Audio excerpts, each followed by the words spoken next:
Buat teman-teman yang kemarin nyariin Ford Fiesta, ini kita ready lagi ya. Tahun 2012 tipenya S 1.6 Matic teman-teman. Kilometernya baru 70.000 aja.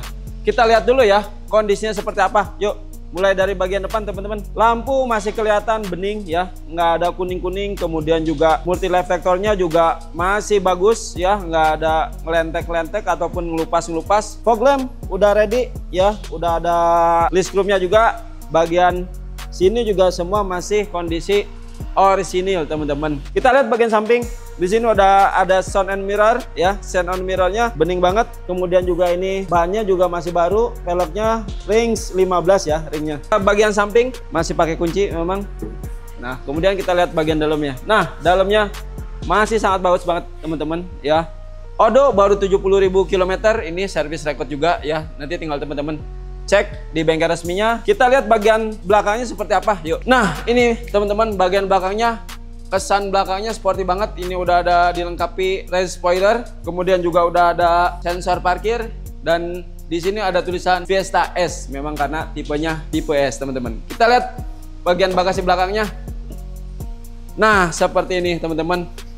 Lumayan lega ya. Dia jadi untuk bagasinya posisinya dalam banget ya. Jadi kalau untuk bawaan bisa ditumpuk ke atas ya, cukup luas. Dan yang paling penting adalah baris keduanya lega banget ya. Untuk leg race-nya sangat nyaman ya teman-teman. Nah teman-teman, mobil ini kita kasih harga di bawah 100 juta, cuman 85 jutaan aja. Semua masih kondisi orisinil dan semua masih berfungsi, nggak ada malfunction sensor-sensor. Jadi kita pastikan kondisi siap pakai. Buat teman-teman yang mau tahu kondisi seperti apa mobil ini, kita cek di jalan ya. Yuk ikutin kita.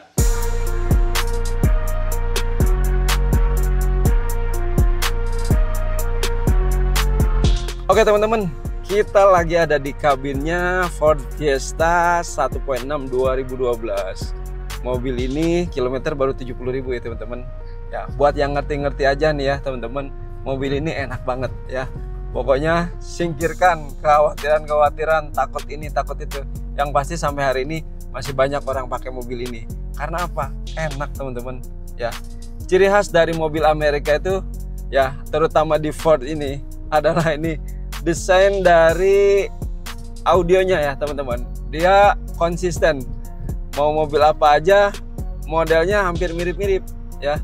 Lagi ini Fiesta ini nggak ada yang LCD monitornya ya. Dia untuk di tahun ini sih udah modern gitu, cuman memang dia nggak fleksibel gitu untuk di custom, untuk di modif itu kayaknya apa ya, nggak diperkenankan gitu. Jadi memang desainnya ini pabrikasi banget gitu ya. Nah di zamannya memang udah modern banget ya. Jadi nih dari model setir dia udah palang 3, kemudian juga biasanya umumnya desain mobil itu odonya itu ya, speedometernya itu bentuknya bundar atau kotak sekalian gitu. Kalau ini kesannya lebih agresif ya teman-teman. Kemudian juga untuk desain spionnya juga sama ya teman-teman, dia lebih runcing ke ujung gitu ya. Jadi mungkin biar mengesankan mobil ini ya mobil city car gitu, hatchback ya. Overall sih kalau untuk secara desain tuh, kalau teman-teman masuk dalam kabinnya dia futuristik ya untuk desainnya sendiri. Yang pasti mobil ini kedapnya bagus banget teman, daya peredamannya bagus banget ya. Jadi suara-suara bising dari luar nggak yang sampai masuk semua ke dalam kabin ya. Karena material dari ini juga lumayan tebal ya teman-teman. CC-nya dia pakainya 1600 teman-teman ya. Ya biasanya orang-orang kalau produsen lain biasanya di 1500 ya, 1000, 2000, 1800. Nah kalau mobil-mobil Eropa nih kayak Ford sama tetangganya itu Chevrolet ya di 16, 14, jadi yang genap-genap kayak gitulah. Ini holdernya ya untuk pengaturan lampu seperti ini. Ini ya sama kayak mobil Eropa ya teman-teman. Jadi sennya ada di sebelah kiri, kemudian untuk wipernya ada di sebelah kanan ya. Untuk pengaturan lampu dia udah ada di nempel di dashboard ya, bukan di holder lagi. Kemudian untuk AC memang di sini putaran, tapi untuk indikatornya kayaknya udah ada di ini deh. Di AMD. Di AMD-nya belum ternyata. MID-nya ini jadi ada dua ya teman-teman. Di sini ada yang diodo ini buat output suhu, fuel consumption. average-nya. Kalau di sini dia lebih ke untuk display audio ya teman-teman, audio. Nah teman-teman, kita bahas keunggulannya udah tadi. Nah harganya nih dengan tahun yang ya relatif nggak terlalu tua ya, 2012, berarti umur 13 tahun ya, dengan kompetitornya merek lain ya, harganya jauh teman-teman, harganya jauh. Ini harganya di bawah 100 juta buat teman-teman. Ini salah satu keunggulannya juga. Mobil enak, mobil mewah, modern, futuristik, harganya murah gitu. Bukan berarti jelek ya, makanya tadi opening kita adalah buat yang ngerti-ngerti gitu. Karena yang ngerti itu maksudnya yang paham dengan perawatan mobil ini, dengan karakteristik ini gitu. Apalagi dengan harga yang semurah ini gitu kan, itu worth it banget buat jadi pertimbangan beli mobil ini gitu. Karena di daerah pun saya ya tiap tahun mudik gitu, melewati daerah-daerah yang di luar Jakarta gitu, masih ada loh yang, bukan ada ya, banyak yang pakai mobil ini gitu. Artinya kan secara perawatan di daerah pun masih available gitu buat spare partnya gitu. Karena apa? Orang daerah lo jauh lebih ini gitu, lebih apa ya, kalau untuk merek itu lebih fanatik gitu. Jadi kalau yang nggak umum-umum, mereka apalagi yang perawatannya susah gitu, mereka nggak mau pakai gitu. Nah sementara mobil ini masih ada yang pakai gitu, banyak yang pakai juga gitu. Mungkin ya pertimbangannya mereka juga harganya murah gitu kan, perawatannya juga udah mudah. Jadi apalagi ya yang jadi pertimbangan. Yang pasti kalau buat teman-teman nyari kemewahan, bukan mewahnya, nyari kenyamanan, mobil ini nyaman banget ya teman-teman.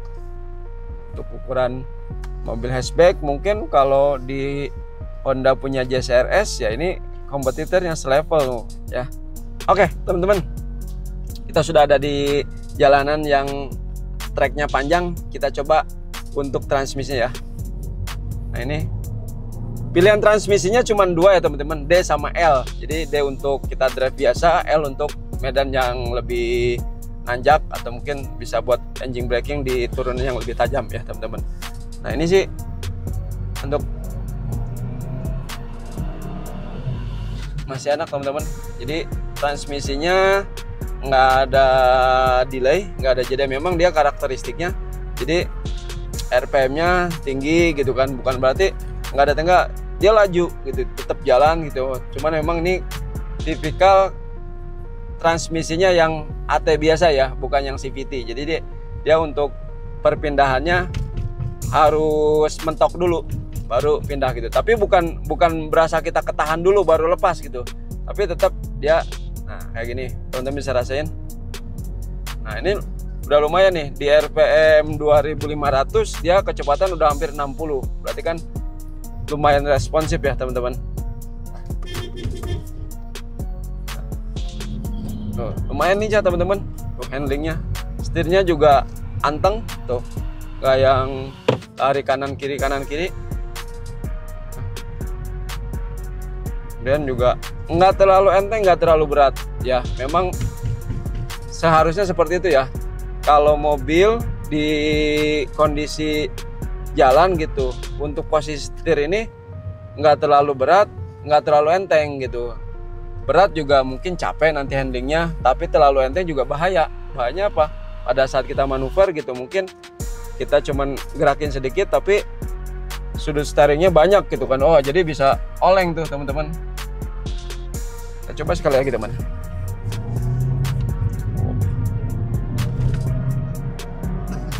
Oh, enak. Enak banget teman-teman ya. Transmisinya masih halus, kaki juga oke, nggak ada bunyi-bunyi aneh ya. Masih recommended banget ini kalau untuk keluar kota juga ya teman-teman. Nah ini nih yang jadi concern saya juga. Ini kita tadi pada saat berangkat nih di basement, kita posisi mobil ini, posisi jarum bensinnya nih, pandem bensinnya tuh udah di merah ya. Nah di sini ada fuel consumption-nya di angka 40 km nih, apa tuh estimasinya. Nah sekarang udah kita jalan lumayan cukup jauh, dan dengan kondisi kita ngetes ya, gasnya main injek pol ya, bejek aja, ini cuman berkurang 10 kilo teman-teman. Padahal kalau mobil lain mah bisa lebih dari itu. Nah teman-teman, Kesimpulannya, mobil ini recommended banget buat teman-teman yang mungkin cari kendaraan lah, cari mobil menyesuaikan budget ya, di bawah 100 juta ya. Ya bukan mobil asal-asalan juga teman-teman. Mobil ini mobil enak ya, perawatannya gampang apalagi di Jakarta ya. Kemudian juga fiturnya oke ya, untuk audio, kemudian desain AC-nya, untuk dashboardnya juga ini modern banget. Jadi buat teman-teman pakai mobil ini nggak malu-maluin banget walaupun harganya di bawah 100 juta. Buat yang penasaran dengan mobil ini bisa tanya-tanya ke Ade, nomornya kita sematkan di bawah, atau bisa langsung datang ke Allison Automobil. Kita ada di Point Small Square Lebak Bulus teman-teman. Nanti bisa hubungi Ade atau mungkin datang langsung janjian sama Ade. Jangan lupa nanti kalau mau datang di screenshot ya videonya teman-teman, nanti ditunjukin Ade biar dapat bonus sama diskon khusus ya. Itu khusus dengan Ade ya, kalau yang lain nggak tahu ya. Kita bukan monopoli ya, tapi ini kan effortnya teman-teman ya, nonton video kita sampai akhir kan. Jadi biar nggak salah paham, biar tahu informasi yang lengkap kan kayak gitu, biar jadi buat ngeyakinin teman-teman juga ya, buat ngeyakinin teman-teman untuk pilihan mobilnya sesuai dengan kondisi budgetnya ya teman-teman. Oke, jangan lupa di like, subscribe, sama komen ya teman-teman, buat ngasih masukan ke kita. Masukan teman-teman kita tunggu banget ya buat kemajuan channel kita. Terima kasih, bye, ketemu lagi di next video.